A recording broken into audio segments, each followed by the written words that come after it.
Assalamualaikum warahmatullahi wabarakatuh. Innal hamdalillah wassalatu wassalamu ala Rasulillah wa ala alihi washabbihi wa man tabi'akum bi ihsan illa yaumil qiyamah. Alhamdulillah, kita bersyukur atas kenikmatan Allah yang telah diberikan kepada kita selaku hambanya. Karena sesungguhnya tidak ada kenikmatan yang kita rasakan dan kita kecap dalam kehidupan yang singkat ini kecuali adalah datang dari Allah. Karena sesungguhnya Allah lah yang menyempurnakan semua kenikmatan hamba dan makhluknya. Tentu, yang paling penting di dalam kita bersyukur bukan kita mengucap tahmid, tetapi adalah bagaimana kita mengubah dari setiap kenikmatan menjadi ketaatan kita di jalan Allah. Karena yang diminta Allah kepada hambanya, ketika hambanya itu telah disempurnakan nikmatnya oleh Allah, kenikmatan itu tidak mampu dibayar dengan apapun. Dengan rupiah ataupun dolar, tidak mampu. Tetapi, kenikmatan itu hanya mampu dibayar dengan ketaatan-ketaatan yang selalu kita tambahkan dalam setiap beribadah kita kepada Allah. Energi dan potensi yang dimiliki orang berilmu, beriman, itu ada satu, yaitu potensi untuk merubah kenikmatan untuk menjadi ketaatan. Karena sesungguhnya, apabila kenikmatan yang telah Allah sempurnakan dalam hidup kita tidak merubah kita kepada ketaatan, maka sesungguhnya kenikmatan itu hanyalah istidraj. Istidraj itu adalah cara Allah membenci kita dan menenggelamkan kita dalam kehinaan ketika kita tidak mengubah kenikmatan menjadi ketaatan kita di jalan Allah Subhanahu wa taala.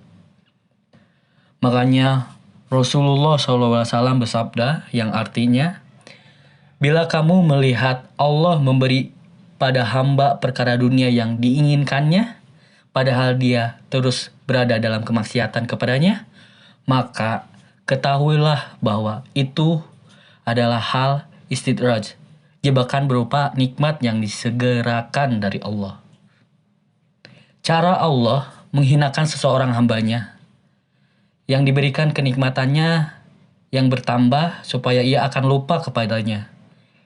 Inilah yang dikhawatirkan oleh kita semua, karena kenikmatan yang membuat kita kesesatan.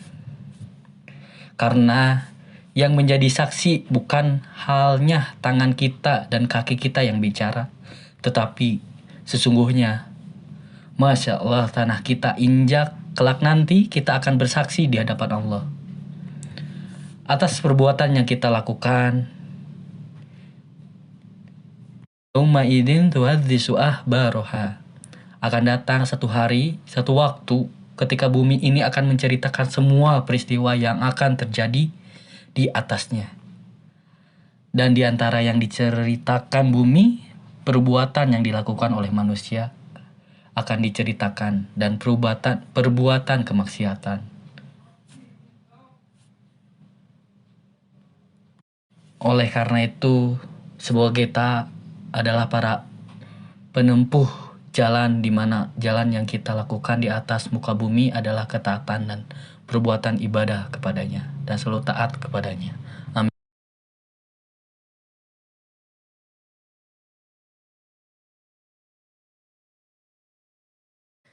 Baik, sebelum kita ke materi, saya ingin mengucapkan terima kasih kepada pihak penyelenggara karena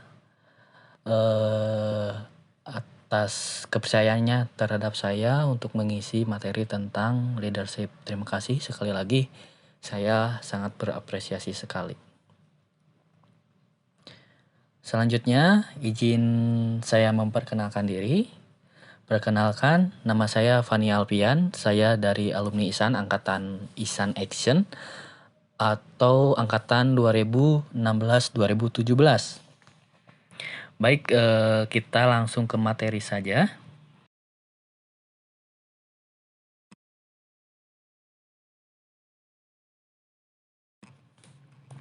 Leadership. Kepemimpinan merupakan suatu proses dengan berbagai cara mempengaruhi orang atau sekelompok orang untuk mencapai suatu tujuan bersama. Pembahasan tentang kepemimpinan menyangkut tugas dan gaya kepemimpinan. Cara mempengaruhi kelompok yang mempengaruhi kepemimpinan seseorang. Jadi dapat diartikan keseluruhan dari kepemimpinan, yaitu mempengaruhi orang atau sekelompok orang untuk mencapai suatu tujuan bersama. Nah, untuk mencapai suatu tujuan bersama itu tiap kelompok itu berbeda-beda tergantung dengan apa yang telah direncanakan sebelumnya antara pemimpin dan anggotanya. Kemudian ada satu tugas kepemimpinan. Leadership function meliputi dua bidang utama, pekerjaan yang harus diselesaikan dan kekompakan orang yang dipimpinnya. Tugas yang berhubungan dengan pekerjaan disebut task function. Tugas yang berhubungan dengan pekerjaan perlu agar pekerjaan kelompok dapat diselesaikan dan kelompokan mencapai tujuannya. Tugas yang berhubungan dengan kekompakan kelompok dibutuhkan agar hubungan antar orang yang bekerja sama menyelesaikan kerja itu lancar dan enak jalannya.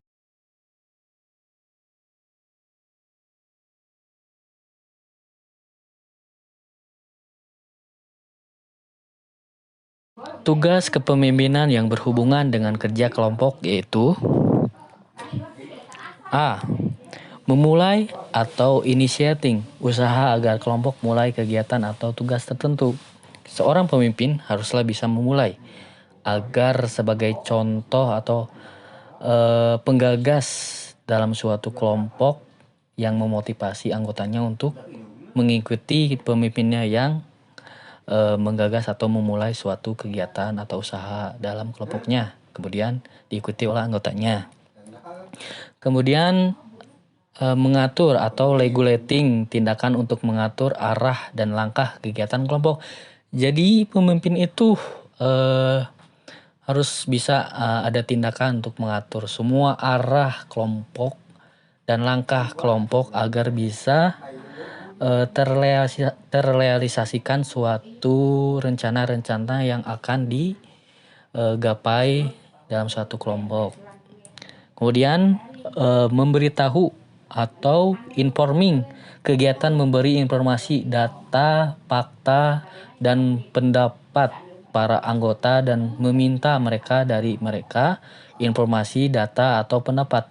Nah, adanya keterbukaan dengan anggotanya adalah tugas kepemimpinan yang wajib untuk kemajuan suatu organisasi atau kelompok yang dipimpinnya. Kemudian sebagai mendukung atau supporting usaha untuk menerima gagasan pendapat dari bawah dan menyempurnakan dengan menambah atau mengurangi untuk menyelesaikan tugas bersama. Adanya supporting atau pendukung dari pemimpin ke anggotanya itu dapat mendukung adanya suatu kemajuan dalam anggotanya. Karena adanya dukungan, semua segi pihak yang ada di dalam kelompok satu sama lain menjadi semangat akan menjalankan tugasnya masing-masing. Kemudian menilai atau evaluating, tindakan untuk menguji gagasan yang muncul atau cara kerja yang diambil dengan menunjukkan konsekuensi dan untung ruginya. Nah, perlu sekali dalam suatu kelompok untuk menilai atau evaluating untuk memperbaiki anggota ataupun suatu kelompok organisasi. Wajib kita adanya penilaian terhadap apa yang kita kerjakan ke belakang dan kita dapat memperbaiki yang untuk kedepannya bagaimana gitu. Kemudian menyimpulkan atau summarizing, kegiatan untuk menyimpulkan gagasan tindakan lebih lanjut. Nah, dari penilaian di atas kita dapat menyimpulkan bahwa suatu kegiatan ini bagus nih kita dapat melanjutkan atau suatu kegiatan ini yang telah kita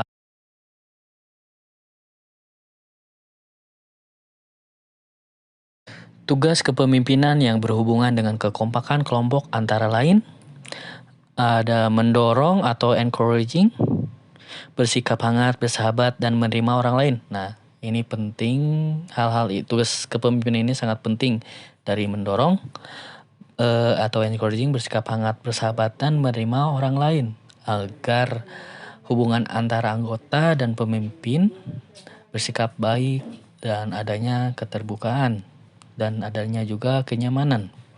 Kemudian mengungkapkan perasaan atau expressing feeling, tindakan menyatakan perasaan terhadap kerja dan kekompakan kelompok seperti rasa puas, senang, bangga, dan ikut sepenanggungan, seperasaan jika terjadi masalah di dalam suatu kelompok. Jadi bisa diartikan sebagai apabila dalam anggotanya ada yang sakit, maka kita juga merasakan sakit. Apabila di anggota ada masalah, berarti anggotanya kena masalah semua. Jadi saling merasakan satu dengan lainnya.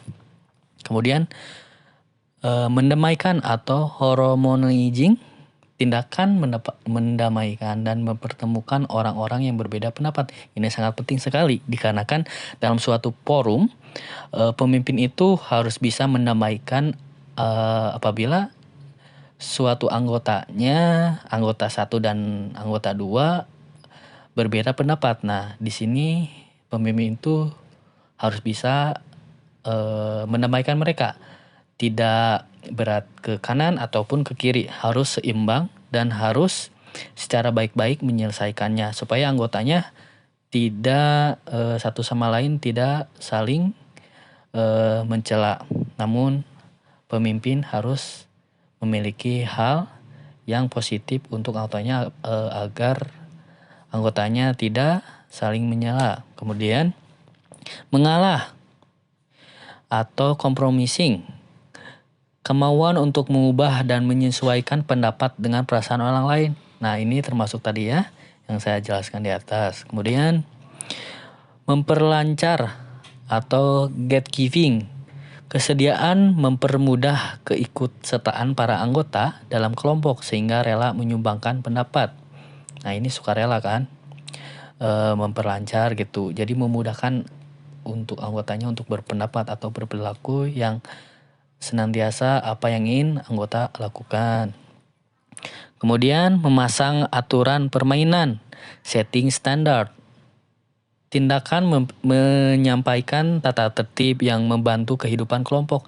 Jadi adanya tata tertib, maka suatu kelompok atau organisasi dapat tersusun rapi, dapat berjalan dengan lancar suatu rencana-rencana yang telah direncanakan sebelumnya.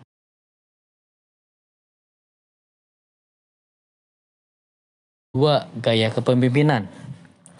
Berdasarkan dua bidang tugas kepemimpinan, dulu orang hanya mengenal dua gaya kepemimpinan. Pertama, gaya kepemimpinan yang berorientasi pada tugas dan yang berorientasi kepada manusia. Dari dua bidang tersebut, akhir-akhir ini dikembangkan menjadi 4 gaya kepemimpinan dasar, yaitu kekompakan tinggi dan kerja rendah. Gaya kepemimpinan ini berusaha menjaga hubungan baik, keakraban, dan kekompakan kelompok, tetapi kurang memperhatikan unsur tercapainya tujuan kelompok atau penyelesaian tugas bersama. Inilah gaya kepemimpinan dalam perkumpulan sosial rekreatif yang sebagian besar ditujukan untuk hubungan antar anggota. Namun gaya ini dapat cocok dan tepat untuk kelompok yang di waktu lampau pernah berkembang baik dan efektif, tetapi menghadapi masalah atau situasi yang memacetkan atau melenyapkan semangat anggota. Jadi kelompok ini hanya mementingkan kekompakan kelompok saja. Tapi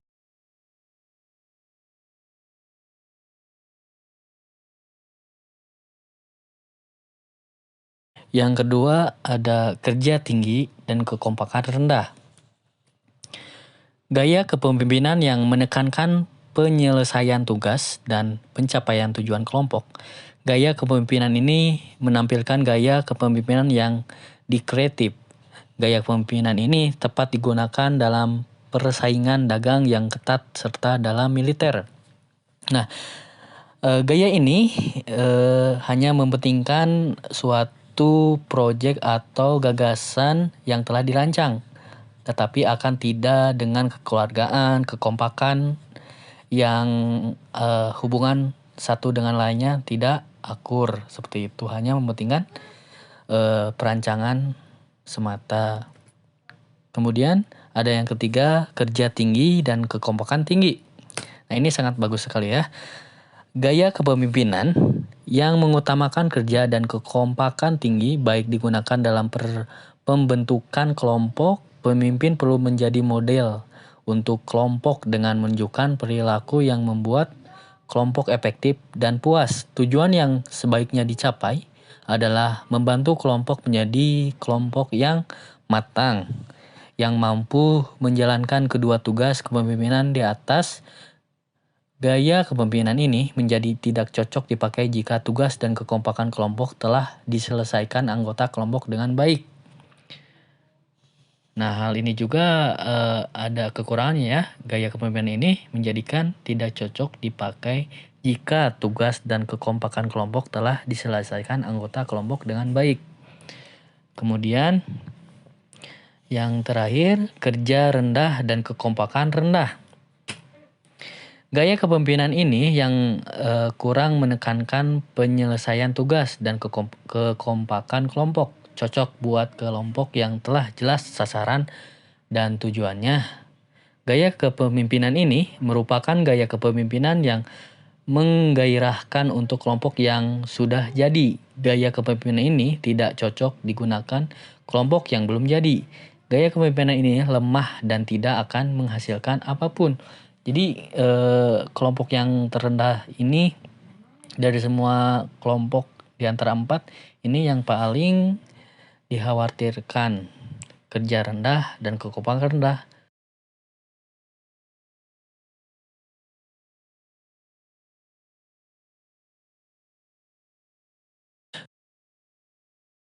Terakhir,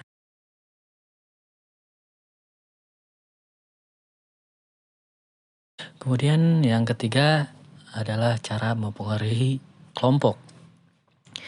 Di atas sudah jelaskan bahwa kepemimpinan merupakan proses mempengaruhi orang atau kelompok yang dipimpin. Ada poin A, pemimpin menyuruh kelompok manakala dia sendiri memikirkan perkara, mengambil putusan tentang perkara itu, dan memberitahukan kepada orang yang dipimpinnya. Kemudian ada poin B, pemimpin menjual kepada kelompok orang-orang yang dipimpinnya. Manakala dia memikirkan perkara, mengambil keputusan tentang perkara itu, lalu memberitahukan putusan itu terhadap orang-orang yang dipimpin sambil menjelaskan dan meyakinkan mereka untuk menerima keputusan itu dengan memberitahukan untung ruginya. Kemudian poin C, pemimpin minta nasihat. Jika dia menyampaikan masalah kepada orang yang dipimpinnya, menerima usul dan nasihat serta pemecahan lalu membuat putusan sendiri. Kemudian ada poin D, pemimpin bergabung dengan orang yang dipimpin jika dia menyajikan masalah kepada orang-orang yang dipimpin serta bersama mencari pemecahan masalah tersebut dan akhirnya mencapai pemecahan bersama. Kemudian poin E, pemimpin memberikan kekuasaan kepada orang yang dipimpin. Dia menyajikan masalah, memberitahu batas pemecahannya, dan menyerahkan kepada mereka cara pemecahannya. Terakhir, 4 faktor-faktor yang mempengaruhi kepemimpinan. Dalam melaksanakan tugas kepemimpinan, mempengaruhi orang atau kelompok menuju tujuan tertentu. Kita pemimpin dipengaruhi oleh beberapa faktor. Faktor-faktor itu berasal dari diri kita sendiri, pandangan kita terhadap manusia, keadaan kelompok, dan situasi waktu kepemimpinan kita laksanakan. Orang yang memandang kepemimpinan sebagai status dan hak untuk mendapatkan fasilitas, uang, barang, jelas akan menunjukkan praktek kepemimpinan yang tidak sama dengan orang yang mengartikan kepemimpinan sebagai pelayanan kesejahteraan orang yang dipimpinnya. Faktor-faktor yang berasal dari kita sendiri yang mempengaruhi kepemimpinan kita adalah pengertian kita terhadap tentang kepemimpinan, nilai atau hal.